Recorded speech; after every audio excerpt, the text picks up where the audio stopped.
Hello, this is Deborah, the sales manager for the Architecture Expo, and I'd like to welcome you today to the webinar. This is the second of our webinars being offered to you by AIA, Informa, and Competitive Edge. You just heard from Jefferson, and he'll be talking with you in just a few moments again.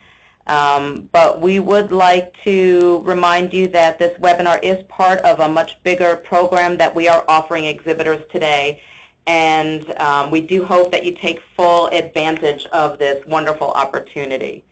All of the information, including the recordings of the webinars, can be found on the exhibitor page of the Conference on Architecture website on the right-hand side under Training and Webinars.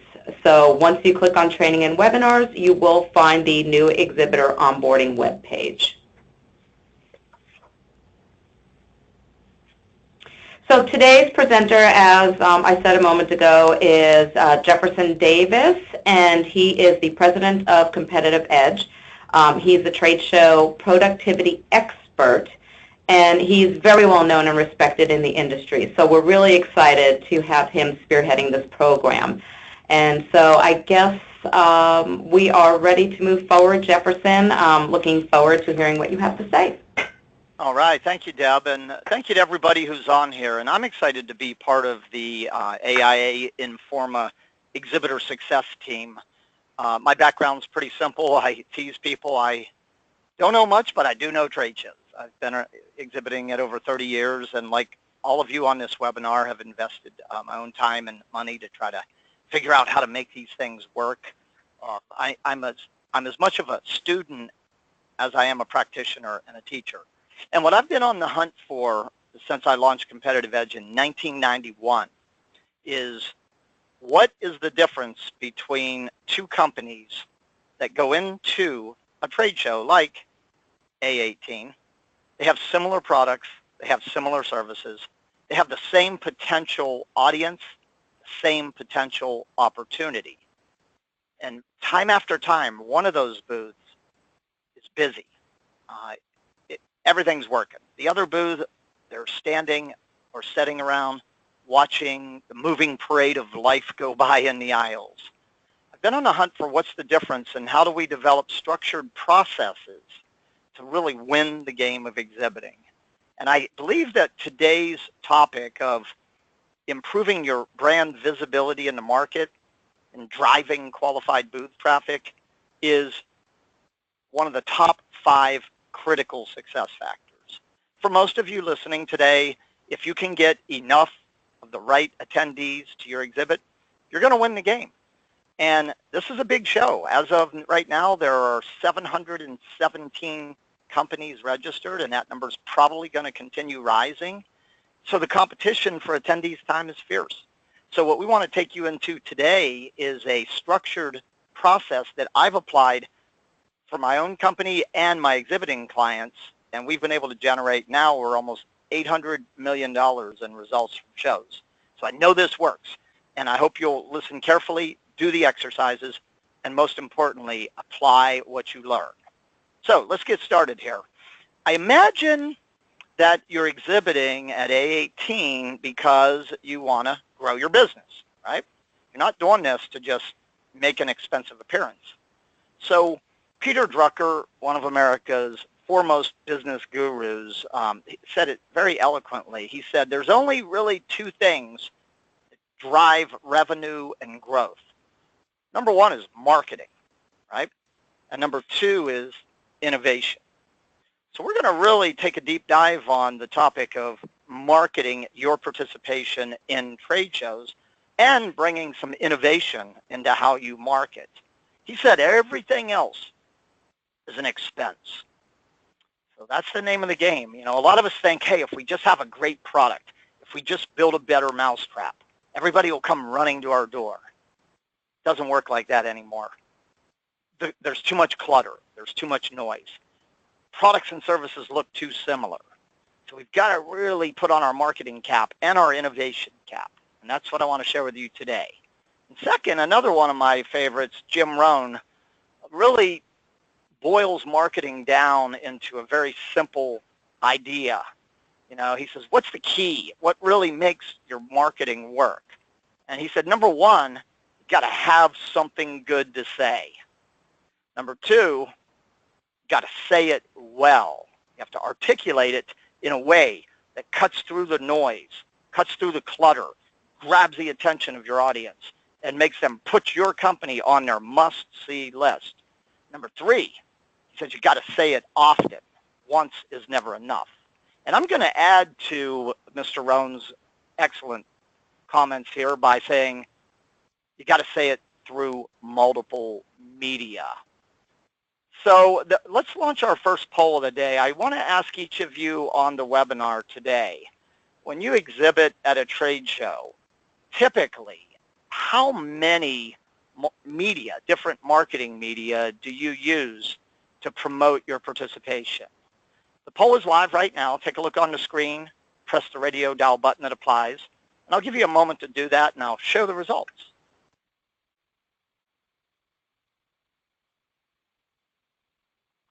We're at about 50% of you have polled so far. So fastest fingers, if you haven't polled yet, I'll give you just a few more seconds. We got a lot of ground to cover here in a short period. We're at about 75%. If you haven't, I'll give you one more chance. Here we go on 3, 2, 1. We are well over 80%. Thank you. So I want to show the results. Well, here's the good news. None of you said zero.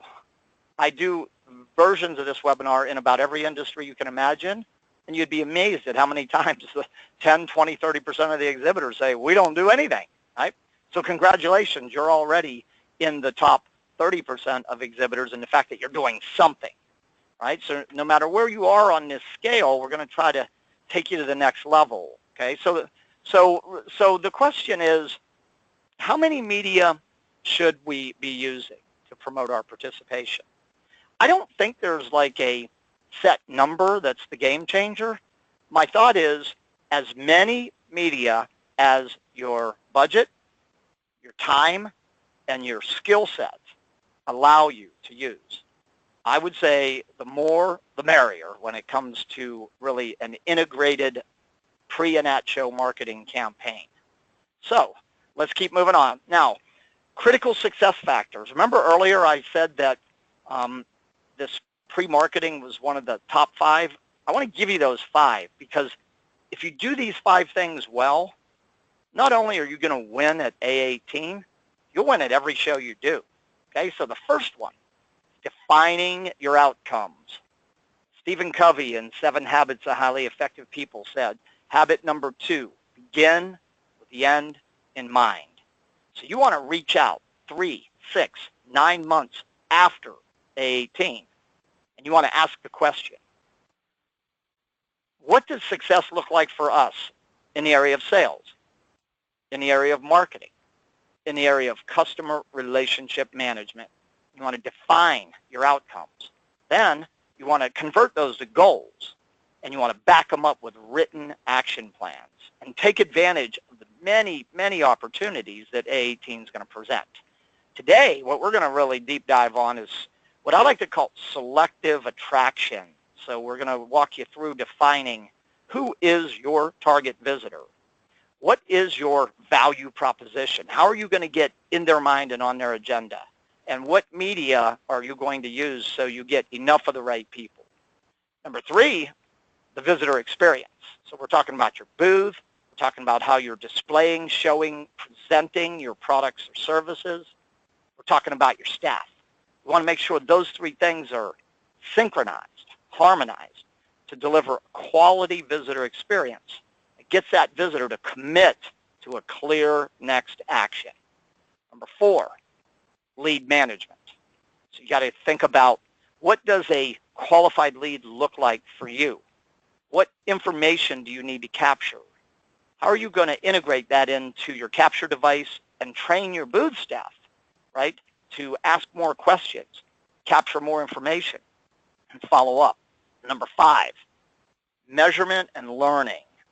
And you'll want to come up with a simple set of performance metrics to determine how well did you execute, and financial performance metrics to determine where you got value.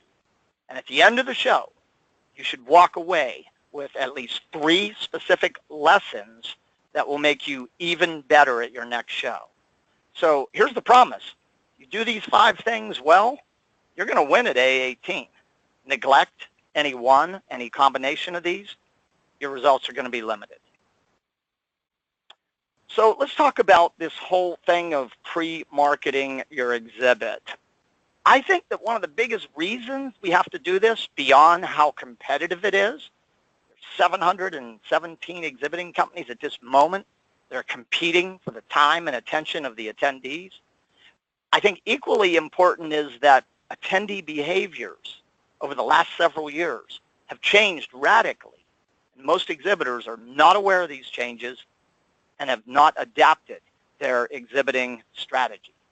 Change number 1, they tend to be registering closer to the show. So that means you've got to get your marketing campaigns ready to go, especially your one-to-one campaigns, closer to the show. Some of this stuff I'm going to walk you through, you're going to be deploying 2 to 3 weeks before showtime. Number 2, because of time pressure, away from the firm or the practice or the office, they're spending fewer number of total days at a show. Now, this is not that they don't value shows. I just got off a show floor yesterday that was elbow to elbow in Atlanta. For 2 full days I was there. But they're spending fewer number of days, and this is creating time pressure for them. What they want from us as exhibitors is they don't want product pitches, right? What they want is content. They want useful information. It's going to help them understand your solutions, where they best fit, what makes them unique, right? Number 4, they're pre-planning their agenda. 3 out of 4 attendees are arriving with a set agenda. They know what educational sessions they're going to go to. They know where their blocks of time in the exhibit hall are. They have a hit list of exhibitors that they want to visit. They'll often have that list organized by must see, should see, nice to see. 3 out of 4 attendees. The average attendee at a North American business-to-business trade event visits 26 to 31 booths. Half of those stops are pre-planned. So are you seeing what I'm seeing here? When you think about these behavioral changes and you think about the attendee, the end game for us to win the game, we've got to interact with enough right attendees. In the average show, less than 20% of exhibitors will execute a well-conceived pre-show marketing campaign. The fact that you're on this webinar, the fact that you've got AIA out in a little over 2 months, you can win this game if you take clear and decisive action on everything we're going to talk about here. So, how do you develop a integrated plan? Well, to me, in business, I believe everything's a process. And I think the more that we can structure it into it step by step, we can chunk it down, right? And then we can do it. Because it's hard to eat an elephant, right, in one bite. You got to it's many small bites. So there's really 8 bites here that we're going to want to take. And I'm going to walk you through these 8 steps here over the next 30 minutes or less. Make sure you have your workbook.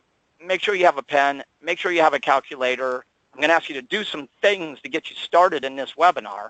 And then I want you to commit some blocks of time over the next few weeks. I would block at least 90 minutes per week for the next 2 to 3 weeks, at least, to make sure that you've got your plan in place.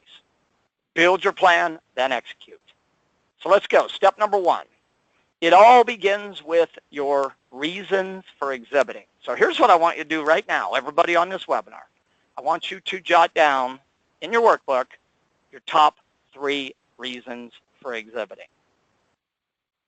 Now, on the screen, these are the major reasons why companies exhibit. These are not the only reasons. You may have many additional reasons, but what I want you to narrow it down to is your top 3. The way I like to approach it is this. If I could only accomplish one of these things, which would be most important to me? If I could add a second, what would that be? And if I could add a third, what would that be?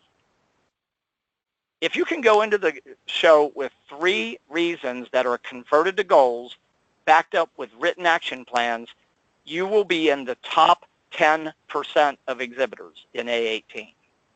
And as you'll see, different marketing media supports different objectives better. And we're going to give you an example here of what an integrated campaign looks like in about 15, 20 minutes here. But what I need you to do right now in your workbook is go ahead and jot down your top 3.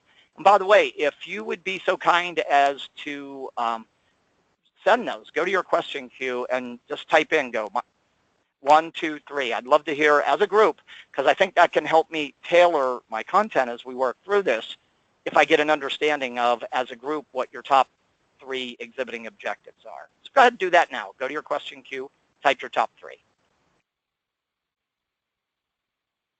All right. So step number 1, right? Determine your reasons, convert them to goals. Step number 2, not everybody that's going to attend AIA is going to be an attendee, the right attendee for you. There's 2 sides to this. Number 1, not everybody attending is your ideal visitor, number 1. And number 2, you can't handle everybody that attends. Deb, what are we expecting this year in terms of attendance at AIA?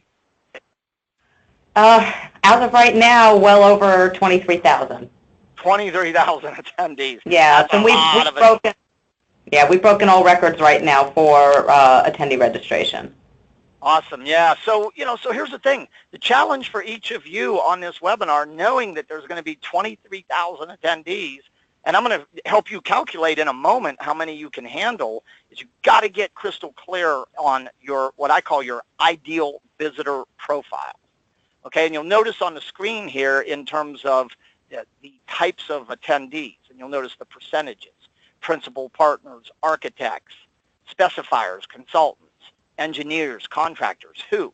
So start with the position, and then think about the type of projects that your solutions best fit into. And then think about geography, where they're physically located. Size might play a role. Size might be in terms of the number of employees, the annual revenue, the size of the project. However that fits for you, but what I want you to do in step 2 here is in a broad brush stroke, I want you to sit down and craft, this is my ideal visitor at A'18, because that's going to help you many things. It's going to help you define lists. It's also going to help you build your value proposition, which we'll talk about in a moment. Okay? Now, there's another group of attendees that you absolutely want to put into your campaign. I call it the CPS Triangle. You should set and make a list of all existing, active, and recent and inactive customers. Everybody you are now or have done business with over the last 3, 4, 5, 7 years.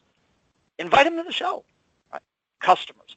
You should never go into a key trade show without reaching out and touching your customers, whether you think they're coming or not.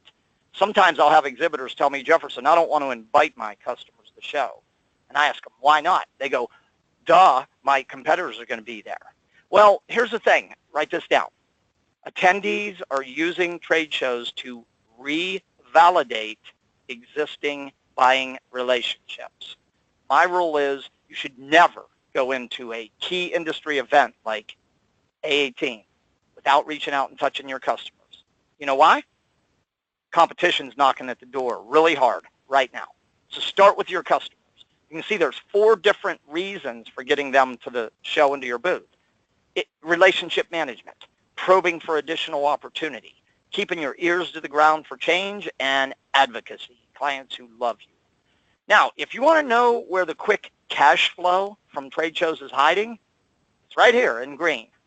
Prospects that are already in your sales funnel. A lot of salespeople view trade shows as, oh, you're going to take me out of my territory and make me go stand and talk to a bunch of people I don't know. Why not build a list of all the prospects that you're currently in the sales funnel with, determine where you are and how can you use the energy, the excitement, the exhibit to move them one step closer.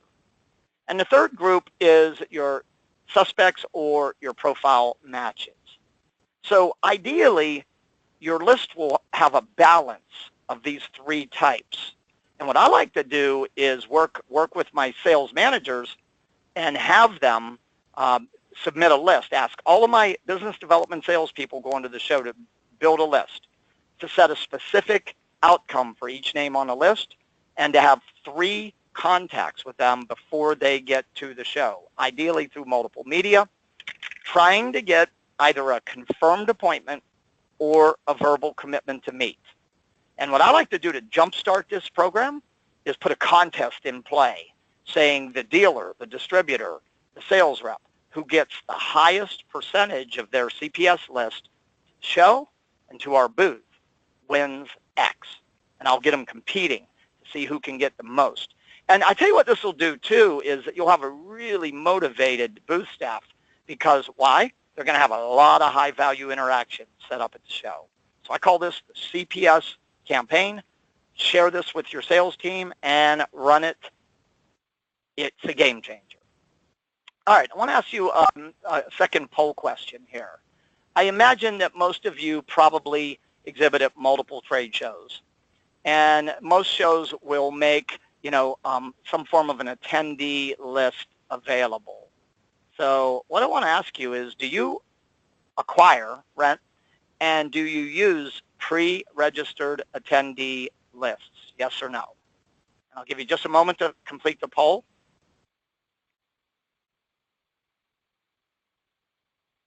We're at about 60% have polled so far. I'll give you another moment.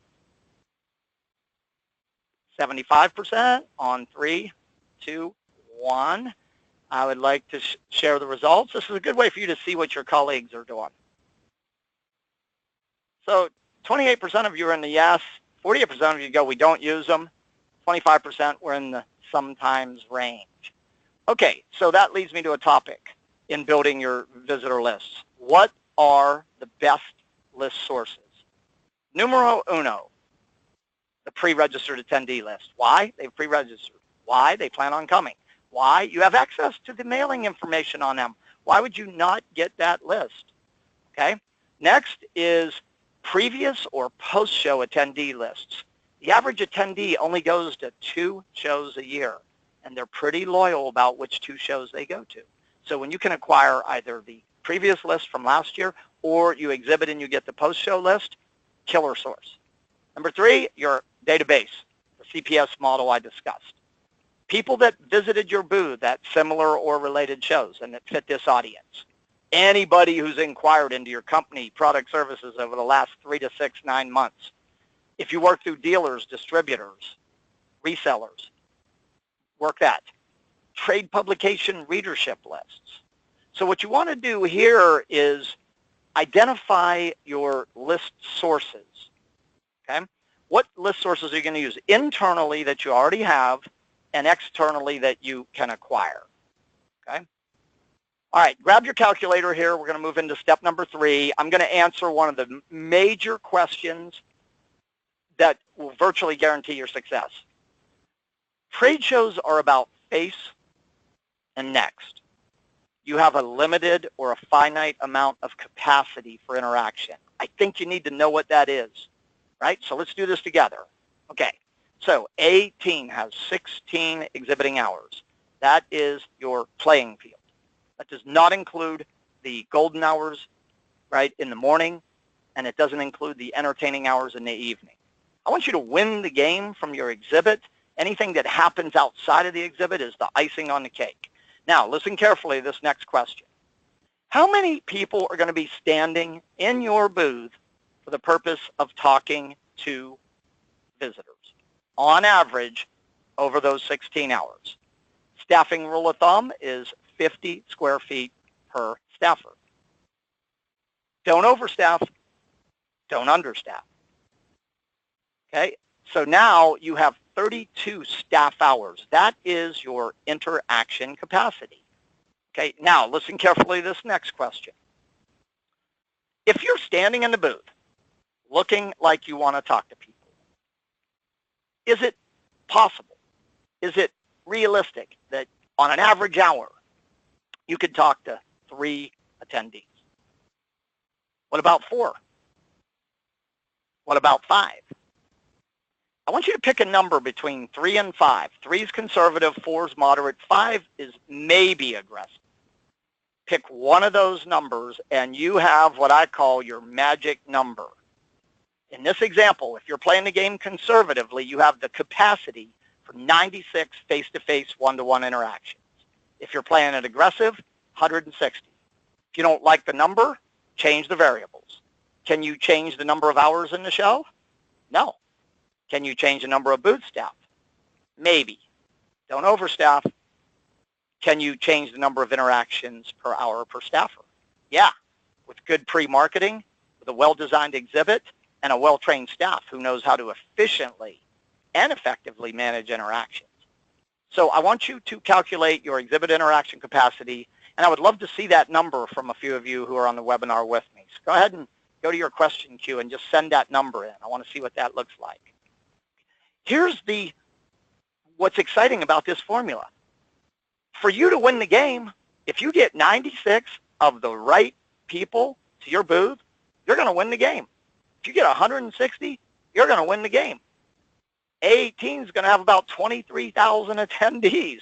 You see, your job's getting a lot easier here. You don't have to worry. You don't have to worry about where you're located on the show floor.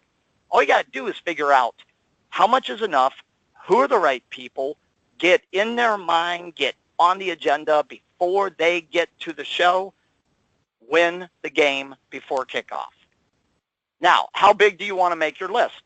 Well, 3 to 5 is a starting point because you're not going to get 100% response to any form of a campaign. So whatever your exhibit interaction capacity is, make sure that your list count is 3 to 5 times your interaction capacity. Now, here's the thing. If building brand awareness, if you're a relatively unknown company, make that list larger, as large as you can handle, because you're trying to build your awareness. Step number 3, calculate your interaction capacity. We are answering the question, how much is enough? In step 2, we answered the question is, who are the right people? All right, next poll, final poll of the webinar here today. I want to ask you, what percentage of your exhibit budget do you allocate to promoting your participation? The poll's open now. I'll give you 15 seconds to click the radio dial button that applies.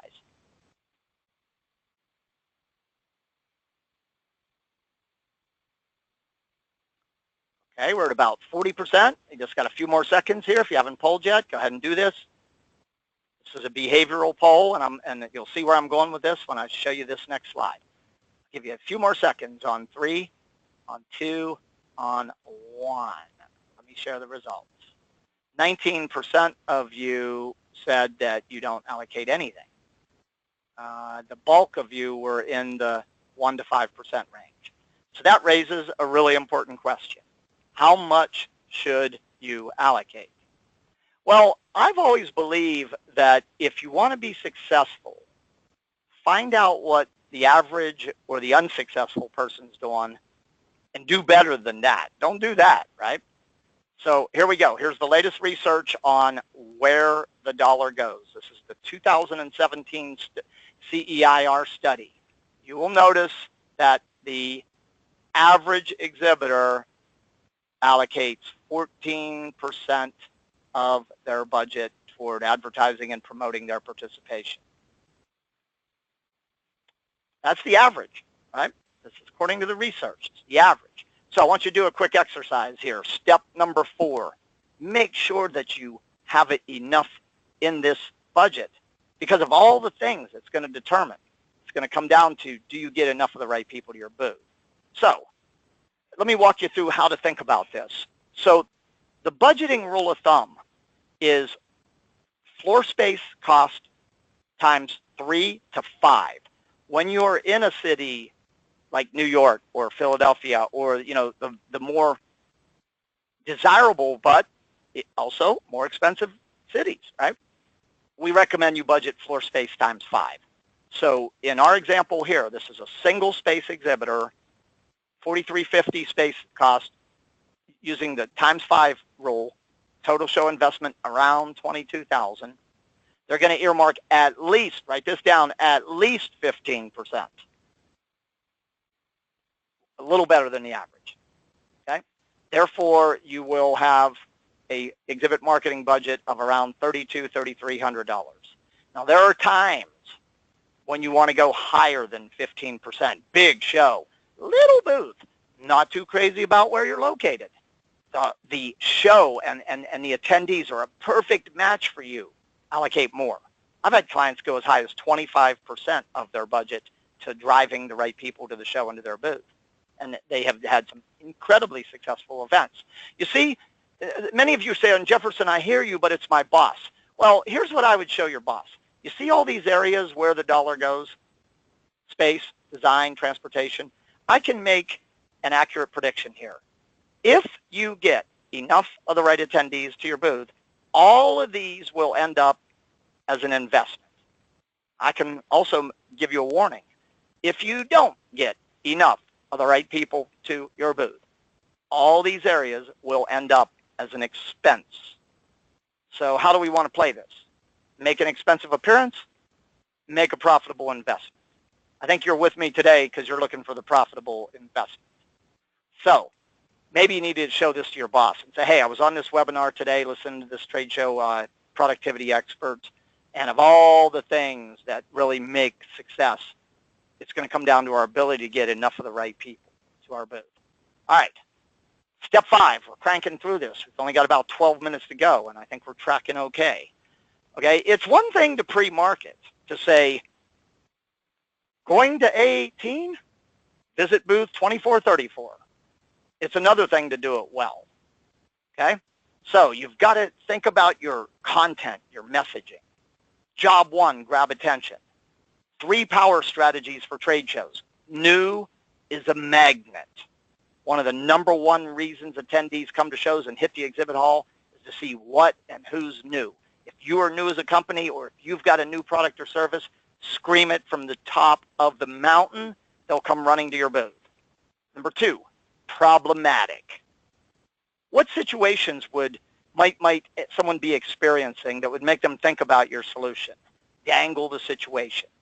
Number 3, learn. They come to trade shows to learn. You're the subject matter expert on your product. Hey, give us 5 minutes at the booth. You'll see, you'll do, you'll learn, right? Their minds are wide open to learning when they come to the show. Take advantage of this. Familiar, people notice what's familiar, they notice what's unusual. I want you to gather your product team, your sales team, your marketing team, and ask yourself, what situations would prompt an architect to think about what you offer? What are the problems? What are the frustrations? What are the pain points? Right? What will they gain? What do they stand to lose? And when you find your voice on this, integrate it into your pre-marketing. Here's the value proposition. This is what it looks like in a template format. And if you find your voice and then deliver this through as many channels as possible, you'll have a booth full of interested, qualified visitors. There's 2 ways to grab attention.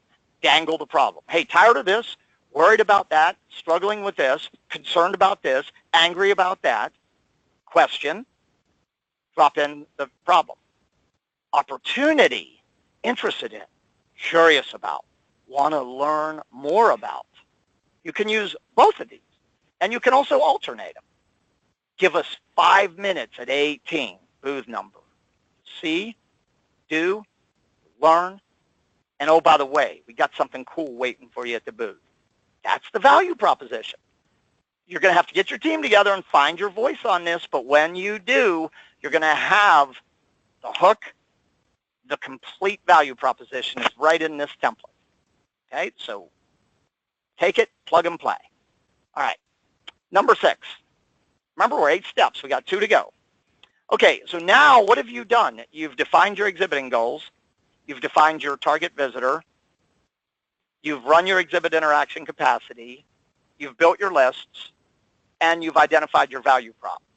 Now you've got to sift through all this media, and pick the right media for you. Some thoughts. Number one, the 4 C's to marketing success. The message has got to captivate, the design theme, and the message stays consistent throughout the entire campaign. Number 2, a combination of show-specific media, industry-specific media, and direct one-to-one marketing media from your company. The messaging is what we do, why you should care, who we are, where and how to find us. Do not tell your whole story. If you tell your whole story in your pre-marketing, why do they need to come see you? Creative frequency. You're trying to land at least 3 direct touches, and it seems to work best when those touches are through multiple media. We talked about before. Okay. Now, when you think about the media options, they're going to fall into buckets. Okay, so number 1 is print advertising, display advertising. So I want you to look at the show stuff and industry-specific media. Second, the advertising you pay for, the publicity you pray for. So next, crafting up a good news or press release, press kit, posting news on your social media accounts. Number 3, electronic media, email, the internet, social media, websites, the mobile app. Number 4, nobody's doing mail anymore. What a great time to get mail back into the pre-show campaign. No one else is doing it. The clutter in the mailbox is really light. Personal letters, requests for appointments, invitations, formal, fancy looking, oversized, well-designed postcards. This is a powerful way to kind of get into people's inbox, right? Get in their agenda. Number 5, personal contact. Have your reps, your dealers, your distributors, dropping in, bringing show passes, making phone calls, maybe even using not robocalling, but voice broadcasting. So here's the big idea. Ideally, you will be doing something in all 5 of these areas. That's an integrated campaign. All right, so I'm going to bring Deb on for a moment. She's going to give you a quick overview of some free stuff that's available and some of the other stuff, just so you're aware. Deb, give us an overview of what's available.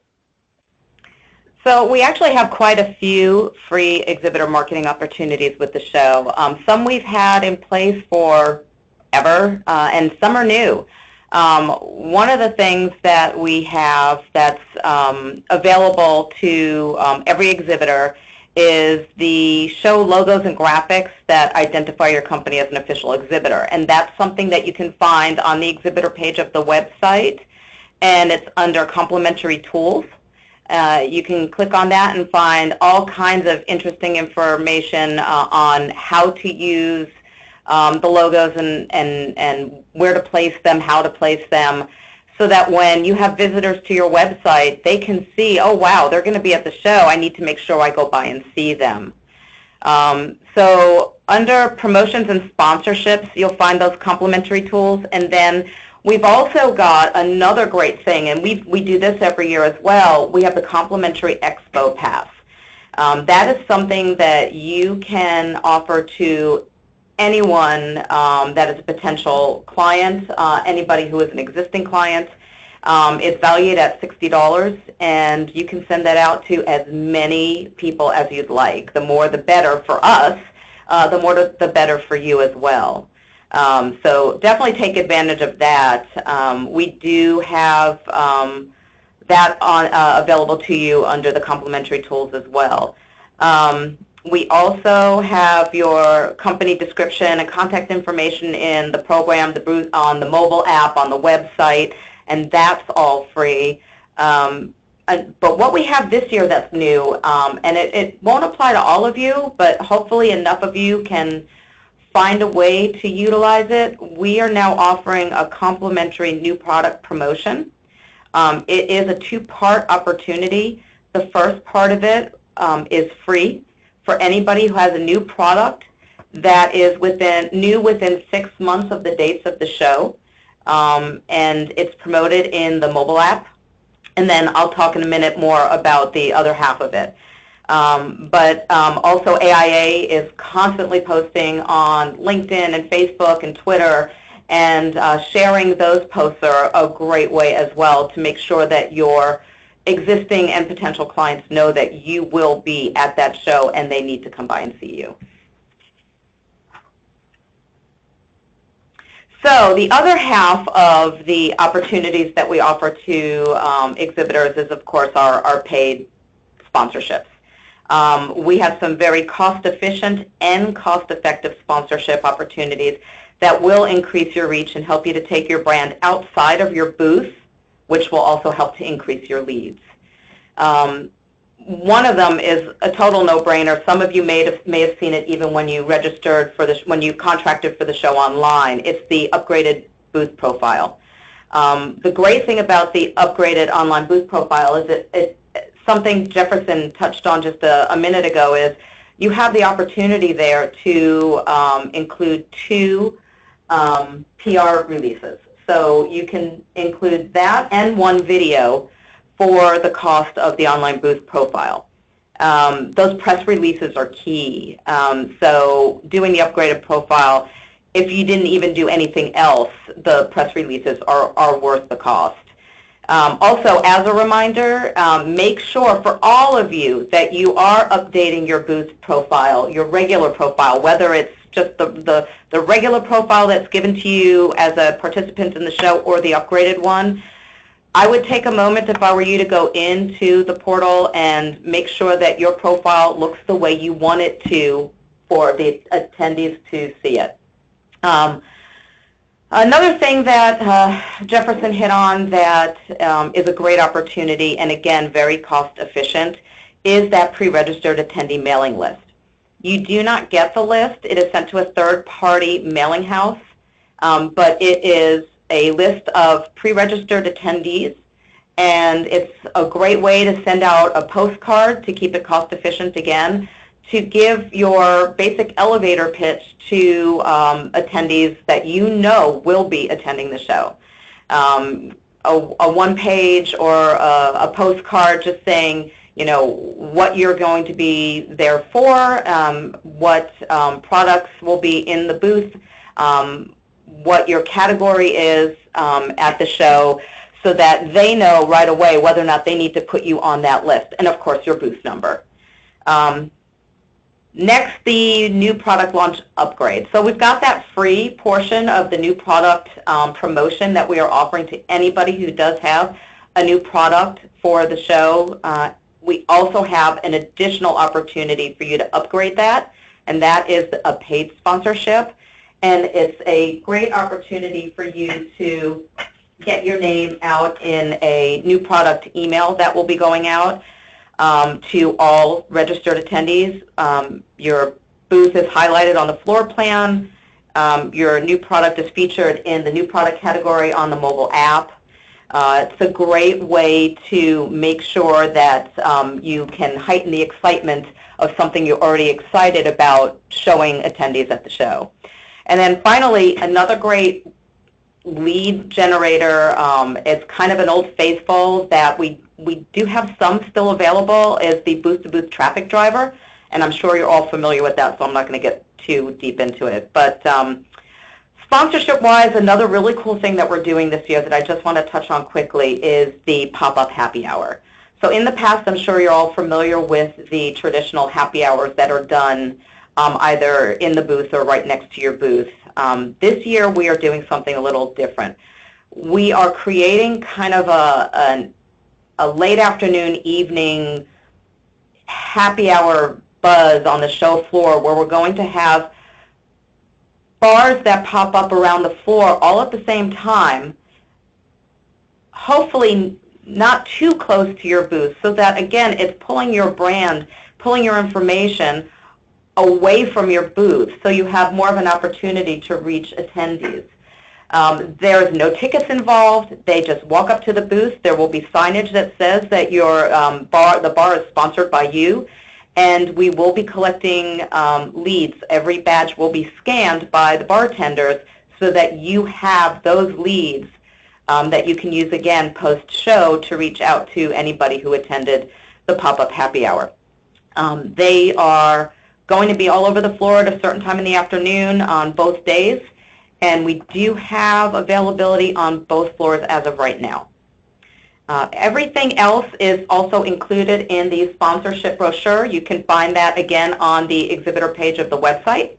Also, you can reach out to either me or your sales rep to get more information on anything you've heard or anything else that you might want to try and do. And I think that covering all of that is about enough time-wise. Again, if you have any other questions about sponsorships, either free or paid, just reach out to us if you have any other questions. All right, Deb, thanks. Great overview of the free ops. And, you know, here's the big idea. View Deb and the Informa and the AIA team as your partners. Think about your goals. Think about your audience. Think about what you plan to do to market. Reach out and call them. Talk to them. Their job is to help you succeed. That's why they're investing in the program here. They really want you to succeed. So we're running a few minutes behind. Let me wrap up these last two steps quickly, and let's get to Q&A and get you on with your day. And by the way, any questions that have flashed in your mind, this would be a good moment to go ahead and type your questions. All right, let's put all this together. In step 7, everything we did was foundational building. Now we're going to execute. So I thought the best way to illustrate this would be to give you 2 examples. So let's say you're a small exhibitor. You're in a 10 by 10 booth. Your budget, as we said before, total budget's around $22K. You're going to earmark 15% of that to promotion. You have 2 very specific goals. You're trying to build market awareness. You're trying to drive leads that you can convert to sales. What would an integrated campaign look like for you? Number 1, run the CPS strategy. You already have the lists. Number 2, get the pre-registered attendee list, drill it down by your profile match, and do a well-designed mailing piece. Not to everybody, to the right people. Number 3, mail that same piece to your CPS list. Use the upgraded online profile. This is where the attendees are looking to set their agenda, and make sure to spend time writing a good exhibitor description that gives them a reason to visit your booth. Next, social media. Get involved, post, engage. Look at the mobile app, the bronze sponsorship, and finally, make sure you place the show logo on everything and anything. Let's say you're a larger booth. You're in a 10 by 20. Your investment's higher, about $87,000. You're going to earmark 15%. You have 2 additional goals. You have a new product you're introducing, and you want to be seen as a thought leader. So you'll do pretty much the same things as the smaller exhibitor, but you'll add higher level invitations. You'll definitely want to have a new product launch sponsorship. You'll definitely want to use the booth-to-booth traffic driver, and also promoting your brand on column wraps, pop-up happy hour, and taking advantage of digital advertising. So this would just give you kind of a thumbnail of how to think about organizing your plan. Remember I said the importance of a consistent, multiple media, consistent theme and messaging. So here's an example. In print, maybe trade publications, the official show directory. Mailer, oversized postcard with the name using a personalized URL. Emails to your house list with a HTML. Maybe you're setting up a landing page or a microsite that they can go visit, answer 3 to 5 quick questions, print out hey, bring this to the booth. So you can see the importance of carrying your campaign through print, mail, email, digital. Okay, last step, and let's go to Q&A. You don't do all this because one time. What you're trying to do is build a replicable, scalable process. Therefore, you got to measure. What media? When was it deployed? How many? How much? Cost, right? Tracking your response rates, impressions and response rates. And then stepping back and looking at it all and saying, what worked? What can I learn from this? And how can I take the best of what this campaign did and rinse, repeat, and reuse for the rest of your shows coming up? So we've covered a lot of ground in a very short period. We've run a few minutes over. I thank everyone for hanging with me. 98% of you are still here. So I'm going to go to Q&A right now. The queue looked pretty full. So Deb, stand by. I'm probably going to have some questions for you. Okie doke. The first one is a helpful tip that an exhibitor submitted right out of the gate. She said, we found that putting the show participation in their email signature has been very helpful. Thanks for sharing. That's a great idea. Put the show, hey, see us at, click here to register, grab your free pass. whatever. Let me work down the list here. Deb, how do exhibitors acquire the pre-registered attendee list? You can contact your sales rep. Okay, so talk to your sales rep about the list. Someone was asking about what does the list usually cost? The pre-registered attendee list is $850, and well worth every penny. Yeah, I agree. I mean, of all the lists, if there's one list that I'm buying and using for every show I do, it's the pre-registered list. In the average show, less than 10% of exhibitors do it. Remember the rule. Find out whatever the people that are struggling are doing and don't do that. The majority of exhibitors are not using it. Really smart play. This is a good question, Deb, and I get a lot of these too. How can you know that that you're not getting a scam list? People are emailing saying, hey, we have the A'18 list. If it does not come from us and have show branded logos, it's not real. I would definitely suggest that before you purchase anything or commit to anything, you call your sales rep, because there is a lot of that out there. Yeah, there is. I actually get a couple of those per day. I'm involved in a lot of shows, and I get those lists. And the first thing I would suggest, anybody, when you get a list offer by email, forward it to Deb, forward it to someone at Informa, and they will be able to look at it and let you know if it's legit. As Deb said, if it doesn't have official branding, if it's not coming from an Informa or an AIA email address, it's probably bogus. So buyer beware. Next, Deb, can you elaborate a little bit on the booth-to-booth driver? So the booth-to-booth traffic driver is a card that the attendees get, and it's given to them when they check in and get their badges. And they go, all the companies that participate, their logos are on the card, and they go from literally booth to booth, getting their card stamped. And then at the end, if their card is completely full, and we're going to have two this year, one for the third floor, one for the first floor, when their cards are full, they are eligible for a prize. The prize is given to the attendees from the show management. It's not something that the exhibitors have to worry about supplying. So it literally, you know, if attendees love this thing, they will go from exhibitor to exhibitor, whoever's on that card, getting their stamp. And the great part about it is you have the opportunity, while you're holding that card in your hand, in one hand, and the stamp in the other, to give your 30-second elevator pitch and scan their badge. Excellent, excellent. Yeah, that's a great promotion, and yeah, I would totally be looking into that. That's a way to drive a lot of traffic. Next question, multiple times have been asked, does the pre-registered attendee list include email addresses? It does not. It goes to a third-party mail house, and they are of your choice, but they must be licensed and bonded, and you do not have access to the physical mailing addresses. The mail house does. The direct mail pieces that are usually sent out with that are probably more like either a one-page or postcard size. Okay. The next question is about list 2. When do you recommend we rent a list so that we can maximize the number of registrants? Yeah, you can purchase it at any time, but it's up to you really when you want the list sent over. I would suggest as close to the show as possible, but not within a 2-week period, because then you don't give them the opportunity really to make their plans and set their schedule. So it sounds like at least maybe 3 weeks before showtime? Yeah, that's usually a good time. Okay, and then I would suggest also everybody to have because this is a mailing list, so use the ideas I gave you on the value prop and get your piece ready to go. That way, when you get it at that 3-week point, there's no delay. Don't wait and, get the list now, what am I going to do with it, right? So I would use this content to get ready.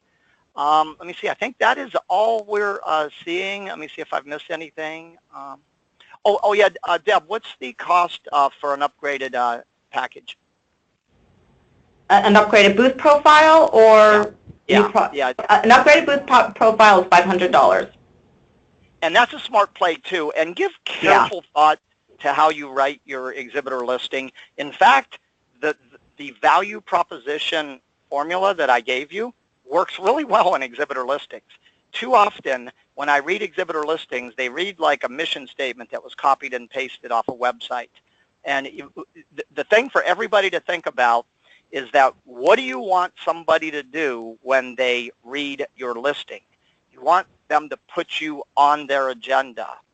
So design your listing so it's not just, since 1942, competitive edge has been blah, blah, blah, right? Spend some time thinking about how you write that listing. So that is all I'm seeing for questions, and we've run over. I want to thank everybody for hanging with us.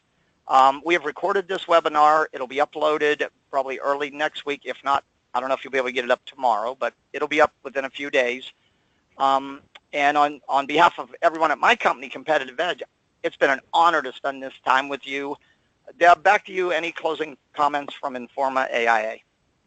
Just make sure to check out the new exhibitor onboarding page. You can find it on the link for it on the exhibitor page of the website under training and webinars. And thanks for joining us, and we'll see you at the show. Right. Thanks, everybody. Have a great day. Looking forward to seeing you in New York shortly.